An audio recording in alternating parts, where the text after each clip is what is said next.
क्रांति लाए और हेल्थ में क्रांति लाए। तब मनीष सिसोदिया जी शिक्षा मंत्री बने तो ऐसी उनके पास रिकमेंडेशन आने लगी कि सरकारी स्कूलों का बहुत बुरा हाल है दिल्ली में, इनको या तो मर्ज कर दो या इनको बंद कर दो। लेकिन क्योंकि अरविंद केजरीवाल जी खुद आईआईटी के पढ़े हुए हैं, एक छोटे से गांव से उठकर उनको पता था कि एजुकेशन की वैल्यू क्या है और झुग्गी झोपड़ियों में उन्होंने काम किया था। उनको पता था कि एजुकेशन ही एक ऐसी चीज है जो गरीबी से पीछा छुड़वा सकती है। तो उन्होंने बंद करने या मर्ज करने की जगह उनको ठीक करने का तरीका चुना। तो दिल्ली के स्कूल जो थे शानदार बनने शुरू हुए, इंफ्रास्ट्रक्चर बनना शुरू हुआ। दिल्ली के स्कूलों में लिफ्टें, swimming pool, synthetic track, tennis ground बनने शुरू हुए। हालांकि दिल्ली में चैलेंज था कि जगह की कमी है। दिल्ली के स्कूल ऐसे हैं, पंजाब के स्कूल ऐसे हैं, हमारे पास जगह की कमी नहीं। तो कुछ सालों में ही रिजल्ट आने शुरू हुए। दिल्ली के स्कूलों के बच्चे आईआईटी और बड़े बड़े कंपटीशन के टेस्ट क्लियर करने लगे। एक कलेक्टर का बच्चा, एक रिक्शे वाले का बच्चा, एक झुग्गी झोपड़ी वाले का बच्चा एक ही बेंच पर बैठकर एक ही किताब पढ़ने जब लगे। आप लोग इस बात के गवाह हो, आपने अपने कैमरों में बहुत बार उन स्कूलों का रिजल्ट को दिखाया होगा। तो बड़े बड़े दुनिया भर के जो लोग थे वो स्कूलों को देखने के लिए आए कि स्कूल देखने हैं दिल्ली के। तो दिल्ली में जो चैलेंज आए और लेकिन कामयाबी हुई और प्राइवेट स्कूलों से निकालकर पेरेंट्स जो हैं सरकारी स्कूलों में अपने बच्चों को भर्ती कराने लगे। तो ये देश में पहली बार हुआ, शिक्षा क्रांति हुई। तो पंजाब में सरकार बनी तो हमने भी गारंटी लिख के दी लोगों को अपने मैनिफेस्टो में कि हम पंजाब के स्कूलों की शिक्षा को, पंजाब की हेल्थ को, पंजाब के इंफ्रास्ट्रक्चर को शानदार बना देंगे। जब अरविंद जी माननीय हमारे नेशनल कन्वीनर जो हैं वो हमारे साथ रोड शो करते थे पंजाब में, तो इन्हीं में से बहुत से टीचर इनके स्कूलों के सामने से हम रोड शो लेके निकलते थे। तो हम यही वादा करते थे कि थोड़ी देर रुक जाओ, यही स्कूल जो है शानदार होंगे, यहां से अच्छे रिजल्ट आएंगे और इंफ्रास्ट्रक्चर अच्छा होगा। तो हमने डाटा तैयार किया, होमवर्क किया। आज पंजाब के सरकारी स्कूल जो हैं शानदार बन गए। 157 बच्चे, पहली बार हुआ है 157 सरकारी स्कूलों के स्टूडेंट आईआईटी की परीक्षा पास कर चुके हैं। 8000 स्कूल, हमारे 19,000 से ज्यादा स्कूल हैं, 8000 स्कूल ऐसे थे जहां चार दीवारी हुई नहीं थी। हजारों स्कूल ऐसे थे जो सिंगल टीचर स्कूल थे। हजारों स्कूल ऐसे थे जहां बाथरूम ही नहीं थे। तो हमने सारा इंफ्रास्ट्रक्चर, बजट बढ़ाया, शिक्षा का सारा इंफ्रास्ट्रक्चर बदला, अभी भी चल रहा है काम। और फिर हमने दिल्ली के मॉडल से शिक्षा ली, सिंगापुर भेजना शुरू किया हमारे प्रिंसिपल्स को। वहां पे प्रिंसिपल ट्रेनिंग एकेडमी है सिंगापुर में, वो वर्ल्ड फेमस है। 202 प्रिंसिपल हमारे अभी तक सिंगापुर से ट्रेनिंग लेके अपने कुलीग को, यहां पे आके अपने कुलीग्स को ट्रेनिंग देके बड़े शानदार रिजल्ट दे रहे हैं। 152 हमारे टीचर्स को हमने आईआईएम अहमदाबाद भेजा। वहां से उन्होंने पढ़ाई के लेटेस्ट तरीके, बच्चों को समझाने के लेटेस्ट तरीके सीखे और यहां पे आके वो काम कर रहे हैं। आज 72 हमारे जो टीचर्स हैं, जो प्राइमरी स्कूलों के, मुढ़ली शिक्षा के, प्राथमिक शिक्षा के टीचर हैं वो फिनलैंड जा रहे हैं। 3 करोड़ का बजट है, सरकार स्पॉन्सर कर रही है और फिनलैंड में पूरी दुनिया से लोग, नंबर 1 ट्रेनिंग एकेडमी है वहां पे, उसी को हमने सिलेक्ट किया और 72 टीचर हमारे पूरे पंजाब से हैं। चुनने का क्राइटेरिया, हर टीचर जिसने अप्लाई किया कम से कम 10 स्टूडेंट के पेरेंट्स से उनको रिकमेंडेशन चाहिए कि ये टीचर अच्छा पढ़ा रहा है, इसको अगर और तराश दिया जाए तो हमारे बच्चे का फ्यूचर बन जाएगा।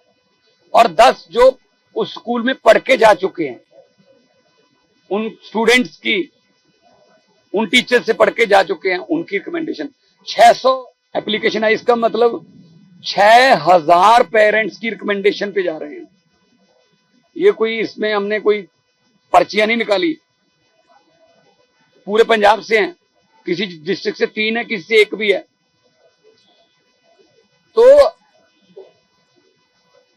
हमारा मकसद है स्कूली शिक्षा को शानदार बनाना और हम 118 स्कूल ऑफ एमिनेंस बना रहे हैं, जिनमें से 14 का उद्घाटन हो गया, 13 अभी रेडी हैं।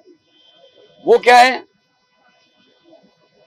9th 10th 11th 12th, तब तक बच्चे का माइंड पता चल जाता है ये बच्चा किस लाइन में जाना चाहता है। अगर स्पोर्ट्स में जाना चाहता है तो उसको स्पोर्ट्स में लेके जाते हैं, अगर वो साइंस में जाना चाहता है साइंस में लेके जाते हैं, अगर वो मैथ्स में जाना चाहता है मैथ्स में लेके जाते हैं, इकोनॉमिक्स का इंटरेस्ट है इकोनॉमिक्स में लेके। जब तक 12 करके वो कॉलेज जाएगा या यूनिवर्सिटी जाएगा तब तक उसको पता होगा कि मैंने क्या बनना है। अदरवाइज करियर गाइडेंस नाम का हमारे देश में कोई चीज ही नहीं। 2 राज्यों में सरकार है हमारी, दोनों राज्यों में स्कूली शिक्षा पूरे देश से बढ़िया है। 22 राज्यों में सरकार है बीजेपी की, 23वां भी आ गया हरियाणा। किसी एक राज्य का रिजल्ट दिखा दें, स्कूल दिखा दें ऐसा। ये स्कूलों की बात ही नहीं करते, ये अस्पतालों की, इंफ्रास्ट्रक्चर की, बिजली की, पानी की बात ही नहीं करते। ये तो बस पोलराइजेशन की बात करते हैं। ये अलग है, ये तुम्हें मार देगा, ये तुम्हारा टूटी छीन के ले जाएगा, ये तुम्हारे रोटी छीन के ले जाएगा, ये तेरे घर के सामने गड्ढा खोद देगा। ये उनकी मतलब राजनीति है। सो आज के जमाने में जब एजुकेशन, बाबा साहब भीमराव अंबेडकर जी ने कहा था शिक्षा शेरनी के दूध जैसी है, जो भी उसको पिएगा वो दहाड़ेगा। तो बाबा साहब ने जिस हालातों में से उठकर पढ़ाई की, इस लेवल की, विदेशों में जाके पीएचडी की, तो उनका सपना पूरा करने वाले। क्योंकि स्कूलों में गरीबों के बच्चे पढ़ रहे, सरकारी स्कूलों में। और आम आदमी पार्टी का, अरविंद जी का, पंजाब सरकार का, हमारा ये एक सपना है, इच्छा है। हम आम लोगों की मजबूरी को मर्जी में बदलना चाहते हैं। आज आम लोगों की मजबूरी है, अगर कोई बीमार हो जाए प्राइवेट में इलाज कराना पड़ता है, सरकारी पे यकीन नहीं रहा, सरकारी अस्पताल पे मशीनें नहीं है, दवाइयां नहीं है, डॉक्टर नहीं है। अगर प्राइवेट में कराओगे सब कुछ दिख जाएगा, मजबूरी है। दिल्ली में शानदार सरकारी अस्पताल बना दिए, दिल्ली में सब इलाज फ्री होता है, पैरासीटामोल की गोली से लेके 40-50 लाख के टेस्ट तक। ऐसे ही पंजाब में चल रहा है। शानदार सरकारी हॉस्पिटल बन रहे हैं और डॉक्टरों को भर्ती किया जा रहा है, मेडिकल कॉलेज बन रहे हैं। ऐसे स्कूल, सरकारी स्कूलों का है। लोगों की मजबूरी है कि प्राइवेट में पढ़ाना पड़ेगा बच्चा, क्योंकि सरकारी स्कूल पे यकीन नहीं रहा, इंफ्रास्ट्रक्चर नहीं है, बाथरूम नहीं है, किताबें नहीं है, वर्दियां नहीं है। लोग सोचते हैं जब अपनी तो जैसे तैसे करके कट गई, बच्चे को तो पढ़ा लें, और सरकार प्राइवेट में पढ़ाएंगे तो सब कुछ बिक जाएगा, फीस इतनी है। ये मजबूरियां हैं। आने वाले चंद दिनों में ही, फ्यूचर में, पंजाब में ये मजबूरी, दिल्ली में तो उन्होंने कर दिया काम, पंजाब में ये मजबूरियां मर्जियां बन जाएगी। आपकी मर्जी है, इलाज प्राइवेट से करवाना प्राइवेट से करवा लो, सरकारी से करवाना सरकारी से करवा लो, इलाज एक जैसा ही है। हाँ, उधर पैसे लगेंगे, इधर पैसे भी नहीं लगेंगे। ऐसे ही स्कूलों का है, प्राइवेट में पढ़ाना प्राइवेट में पढ़ा लो बच्चा, सरकारी में पढ़ाना सरकारी में पढ़ा लो। पढ़ाई का लेवल जो है वो सेम होगा, एक जैसा होगा, लेकिन हाँ, उधर फीस लगेगी, इधर तो फीस भी नहीं लगेगी। तो इस पैटर्न पे हम चल रहे हैं और बहुत ही शानदार रिजल्ट आ रहे हैं। और बच्चे जो हैं और पहली बार हुआ है, मैं नेशनल मीडिया खड़ा है, कि सरकारी स्कूलों में पेरेंट टीचर मीटिंग शुरू हुई है। सरकारी स्कूलों में पीटीएम नहीं होता था, हमने ये शुरू किया। 20 लाख पेरेंट्स आए। अभी भी मेगा पीटीएम हमारी आने वाले दिनों में है। कम से कम टीचर्स को ये पता हो कि बच्चा स्कूल के बाद कौन से माहौल में रहता है, कौन सी संगत में रहता है। पेरेंट्स को ये पता हो, माता पिता को पता हो कि स्कूल में बच्चा कैसा बिहेव कर रहा है, कौन से टीचर उसको पढ़ा रहे हैं, आपस में उनका जो है तालमेल होना चाहिए। तो हर साल हमारे पीटीएम होती है और बहुत खुश हैं। मतलब रिक्शे वाला अपना रिक्शा छोड़ के 1 घंटे के लिए अपने बच्चे के लिए आ रहा है कि 1 घंटा रिक्शा नहीं चलाऊंगा, लेकिन मैं मेरे बच्चे की आज पेरेंट टीचर मीटिंग है। कितनी खुशी होती होगी उसको कि मेरे बच्चे को पढ़ाया जा रहा है, मेरे बच्चे के बारे में कमियां और मेरे बच्चे की खूबियां बताई जा रही हैं और काम कर रहे हैं। क्योंकि आजकल पढ़ाई सिर्फ टीचर्स या किताबों की नहीं है, पेरेंट्स भी साथ में। हालांकि जो प्राइवेट स्कूल वाले हैं उसमें तो पढ़ना ही पेरेंट्स को पड़ता है, जो जितना होमवर्क है वो करना ही पेरेंट्स को पड़ता है, साथ साथ में दोबारा पढ़ाई करनी पड़ती है जिंदगी में। तो बच्चों को निखारने के लिए, बच्चों के टैलेंट को और तराशने के लिए टीचर्स को तराशना पड़ेगा। तो हमारा ये आज 72 टैलेंटेड टीचर्स का जो ग्रुप है वो फिनलैंड 3 हफ्ते का ये टूर है। वहां पे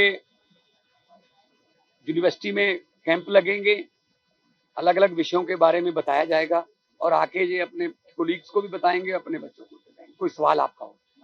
एक सवाल ये है कि पहले ये देखो एक प्रथा थी कि मंत्री जाते थे, उनके अधिकारी जाते थे, लेकिन दिल्ली सरकार और पंजाब सरकार ने ये प्रथा बदली जी, और खुद शिक्षकों और प्रिंसिपलों को भेजना शुरू किया। क्या लगता है ऐसा करने की मंत्री न जाए, शिक्षक जाए, ये प्रथा में बदलाव करने? नहीं, बिल्कुल से देखो, जो जिन्होंने ग्राउंड लेवल पे काम करना है आप उनको बताइए ना, उनको भेजिए, उनको ट्रेन कीजिए। अभी इन्होंने पढ़ाना है आके, अभी 20-20 साल की नौकरी है, किसी की 22 साल की नौकरी है और पहली बार कह रहे हैं जी पहली बार हम दिल्ली आए हैं। बहुत से कह रहे हैं पहली बार दिल्ली आए हैं। आज पूरी दुनिया एक गांव बन गई है। अब कहीं से भी ट्रेनिंग मिलती है तो ले लो। पहले सिंगापुर भेजते रहे हैं, अहमदाबाद भी भेजते हैं, फिनलैंड का ये पहला टूर, आगे वाले बैचेस भी जाते रहेंगे। पहले क्या था, स्पोर्ट्स में भी ऐसा ही था, ओलंपिक में खिलाड़ी कम जाते थे, नेता ज्यादा जाते थे। और खिलाड़ी इकोनॉमी क्लास में जाते थे, नेता फर्स्ट क्लास में जाते थे और उनका कोई लेना देना नहीं है मेडल जीत रहा है कोई, तो अपना मतलब ऐश करने के लिए, घूमने के लिए परिवार के समेत जाते सरकारी खर्चे पे। आम आदमी पार्टी का ये है कि भाई सरकारी पैसा खर्चना है, सरकारी पैसा मीन्स लोगों का पब्लिक मनी, तो उन पे खर्चो ना, जो टैक्स दे रहे हैं उनके बच्चों पे खर्चो, अस्पताल बनाओ, बिजली हमने फ्री कर रखी है। पंजाब में जब हमने टेक ओवर किया था 16 मार्च 2022 में 21% नहरों का पानी, कैनाल वाटर जो है वो खेतों में इस्तेमाल होता था, आज 84% हो रहा है। हमारे पास पानी है, कोई हम इधर उधर से नहीं लिया, पानी है लेकिन चैनलाइज कर दिया। पुराने जो बंद हो गए थे, जो खाले बंद हो गए थे, कस्सियां, सूए, रजवाहे, अब खेतों में जा रहा है पानी, लोग खुश हैं। तो नीयत चाहिए और नीयत साफ हो तो सब कुछ हो सकता है।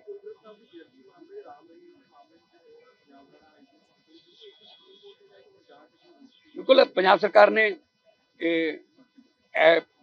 ਇੱਥੇ ਚੈਲੰਜ ਕੀਤਾ ਸੀਗਾ ਹਾਈ ਕੋਰਟ ਦੇ ਸਟੇ ਨੂੰ ਤੇ ਸਾਨੂੰ ਅੱਜ ਇਥੋਂ ਸਟੇ ਤੇ ਜਿਹੜੀ ਹੈ ਰਾਹਤ ਮਿਲੀ ਹੈ ਤੇ ਅਸੀਂ ਜਿਹੜਾ ਉਹ ਬਿਲਕੁਲ ਜੋ ਕਾਰਵਾਈ ਹੈ ਅੱਗੇ ਤੋਰਾਂਗੇ ਹੁਣ, ਕਿਉਂਕਿ ਗੁਰੂ ਗ੍ਰੰਥ ਸਾਹਿਬ ਜੀ ਦੀ ਬੇਅਦਬੀ ਬਹੁਤ ਸਾਡੇ ਲੱਖਾਂ ਹਿਰਦੇ ਬਲੂੰਦਰੇ ਗਏ ਔਰ ਉਹਦਾ ਕੋਈ ਰਿਜ਼ਲਟ ਹੀ ਨਹੀਂ ਨਿਕਲਿਆ 2 ਸਰਕਾਰਾਂ 'ਚ। तो ਅਸੀਂ ਵੀ ਵਾਦਾ, ਇਹ ਵੀ ਵਾਦਾ ਕੀਤਾ ਲੋਕਾਂ ਨਾਲ ਕਿ ਅਸੀਂ ਇਹਦਾ ਇਨਸਾਫ ਦਵਾਵਾਂਗੇ ਔਰ ਦਵਾਵਾਂਗੇ ਔਰ ਜਿਹੜੇ ਮਰਜ਼ੀ ਵਕੀਲ ਕਰਨੇ ਪੈਣ, ਸਾਨੂੰ ਜੋ ਮਰਜ਼ੀ ਕਰਨਾ ਪਵੇ, ਲੋਕਾਂ ਦੇ ਹਿਰਦਿਆਂ ਨੂੰ ਸ਼ਾਂਤੀ ਤਾਂ ਮਿਲਣੀ ਚਾਹੀਦੀ।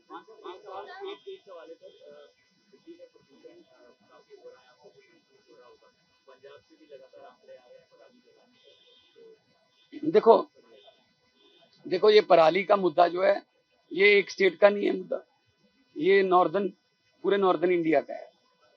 इसके लिए मैं पहले भी कह चुका हूं, प्रधानमंत्री जी अगर यूक्रेन का युद्ध रुकवा सकते हैं, ऐड आती है ना, पापा युद्ध रुकवा दिया था मोदी जी ने, तो यहाँ का धुआं नहीं बंद करवा सकते? बिठाओ, सारी स्टेटों को बिठाओ, बुलाओ और कंपनसेशन दो, कोई उसके नतीजे, साइंटिस्टों को बुलाओ।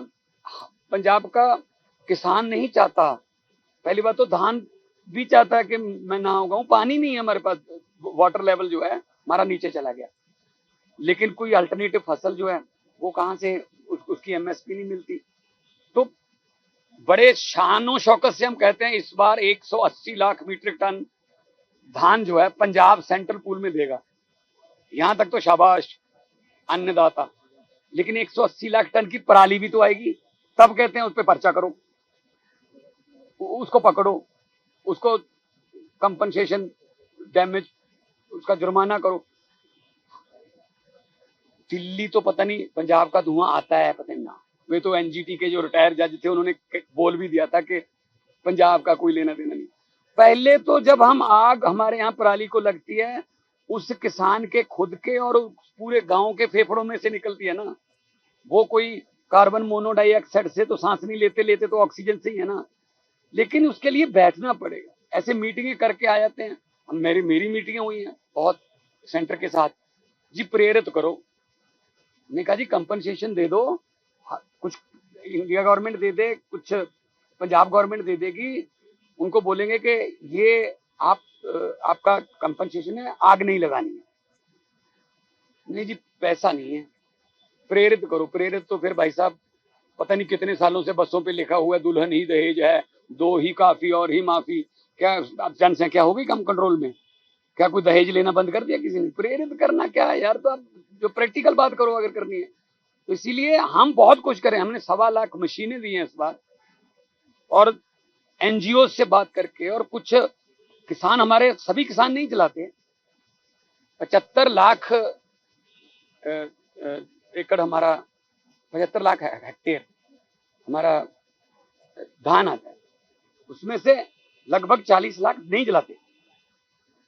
उनको भी अप्रिशिएट कर रहे हैं कि दूसरों को भी करिए, हो जाएगा कम। और एफर्ट्स में हम कोई कमी नहीं करेंगे। माननीय सुप्रीम कोर्ट के भी जो आते रहते हैं हमें गाइडलाइंस, हम फॉलो करते हैं। तो आने वाले दिनों में हम तो चाहते हैं कि हमें तो गुरु नानक साहब ने सदियों पहले लिख दिया था वाणी में, पवन गुरु पानी पिता माता धरत महत। पवन हवा, पवन को गुरु का दर्जा, पानी को पिता का दर्जा और धरती को माँ का दर्जा, कि ये तीनों दर्जे कायम रखने, तो हम तो ग्रंथ में, गुरु ग्रंथ मतलब विश्वास रखते हैं कि हम गुरुओं की वाणी को, उनके वचनों को हम फॉलो करें। आगे आने वाले दिनों में आते जाते रहेंगे। प्रिंसिपल्स भी गए थे पहले, मिडिल वाले भी गए थे, अभी ये बच्चे हैं। और इनसे, मेरे से ज्यादा ना, मेरे पास तो ये माइकों का ढेर जो है ना, ये लगा ही रहता है। इनसे जरा पूछिए कि वो कैसा फील हो रहा है, कैसा लग रहा है। दिवाली मैंने इनको कहा है कि दिवाली आपने बहुत सी मनाई होगी, लेकिन याद नहीं होगी कोई। एक दिवाली छोड़ के देखो, इस बार ये दिवाली वहीं मनाएंगे, ये सारी उम्र याद रहेगा कि हम एक बार वहां विदेश में गए थे, तब दिवाली यहाँ थी। तो बच्चों के भविष्य के लिए, और पंजाब को नंबर 1 स्टेट बनाना है, तभी देश नंबर 1 बनेगा। पंजाब हमेशा हर लहर में पंजाब लीड करता रहा, चाहे वो हरा इनकलाब है, चाहे वो आजादी का संघर्ष है, चाहे वो कोई भी देश में कोई इनकलाब या कुछ चेंज, बदलाव, तो पंजाब लीड करता है। अभी आम आदमी पार्टी जो है दिल्ली के बाद सीधा ही पंजाब में पहले 4 MP, उसके बाद 20, उसके बाद 92। तो पंजाब जो है वो रेवोल्यूशनरी लोग हैं। जो आजादी में हमारे 90% योगदान है हमारा। अब हमें कोई देशभक्ति का सर्टिफिकेट दे तो अच्छा नहीं लगता, देश ही हमने लेके दिया है। हमारे बुजुर्गों ने फांसी के फंदे, हमारे शहीदों ने तशद्दुद आजादी के समय जेलें काटी। तो पंजाब जो है वो बहुत ही सेंटिमेंटल स्टेट भी है, प्यार से जो मर्जी हमसे ले लो, लेकिन हमारे साथ अगर कोई बेइंसाफी होगी तो प्रोटेक्ट करें। आपके हिसाब से दिल्ली और पंजाब के सरकारी स्कूल में बेहतर स्थिति किसकी है? नहीं, मैं ऐसे कंपेयर नहीं कर सकता, लेकिन हाँ इनको दिल्ली में टाइम ज्यादा लग गया क्योंकि शुरुआत इन्होंने की। हमें एक बना बनाया तजर्बा मिल गया, हमने वहां से शुरू किया जहां दिल्ली ने खत्म किया। और दिल्ली में जगह की कमी है तो school first floor, second floor, third floor, हमारे पास 10-10, 20-20 एकड़ में भी स्कूल है। तो ग्राउंड बनाने में, हॉकी का ग्राउंड, फुटबॉल का ग्राउंड, तो हमारे यहाँ हमें ये फायदा है। और किया हुआ तजर्बा जो है वो ज्यादा अच्छा लगता है क्योंकि उसमें जो इनको चैलेंजेस फेस हुए वो हमें नहीं हुए। तो इसलिए हम टाइम में थोड़ा तेजी में चल रहे हैं, लेकिन लेवल में बच्चे जो हैं, जो हमारे बच्चे भी, क्योंकि हमारी सरकार जो है वो 22 में बनी है, दिल्ली में 15 में काम होने लगा था। 7 साल तो वैसी टाइम इनका मोहल्ला क्लिनिक का भी, इनको जितने मोहल्ला क्लिनिक बनाने में 100 मोहल्ला क्लिनिक बनाने में टाइम लगा, उतने में हमने 500 से ऊपर बनाया, क्योंकि हमें पता था कि ऐसा होता है और हमारे पास जगह थी यहाँ पे। वो भी मोहल्ला क्लिनिक भी लाके कहीं से कोई प्लास्टिक का कोई लाके वो करना पड़ता था, हमारे पास जगह। Thank you.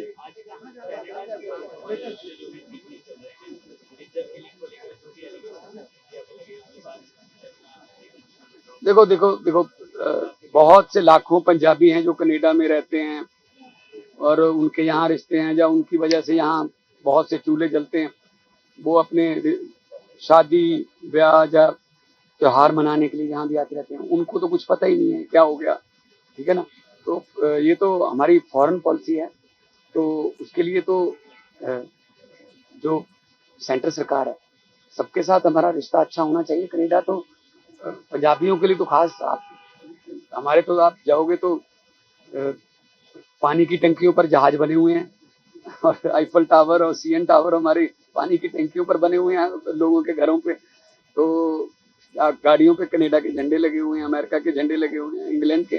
So Punjabis are global citizens. सो जिस देश से भी कोई रिश्ता खराब होता है तो ऑब्वियसली पंजाबी वहां रहते ही रहते हैं। तो हम तो यही कहेंगे कि रिश्ते अच्छे होने चाहिए।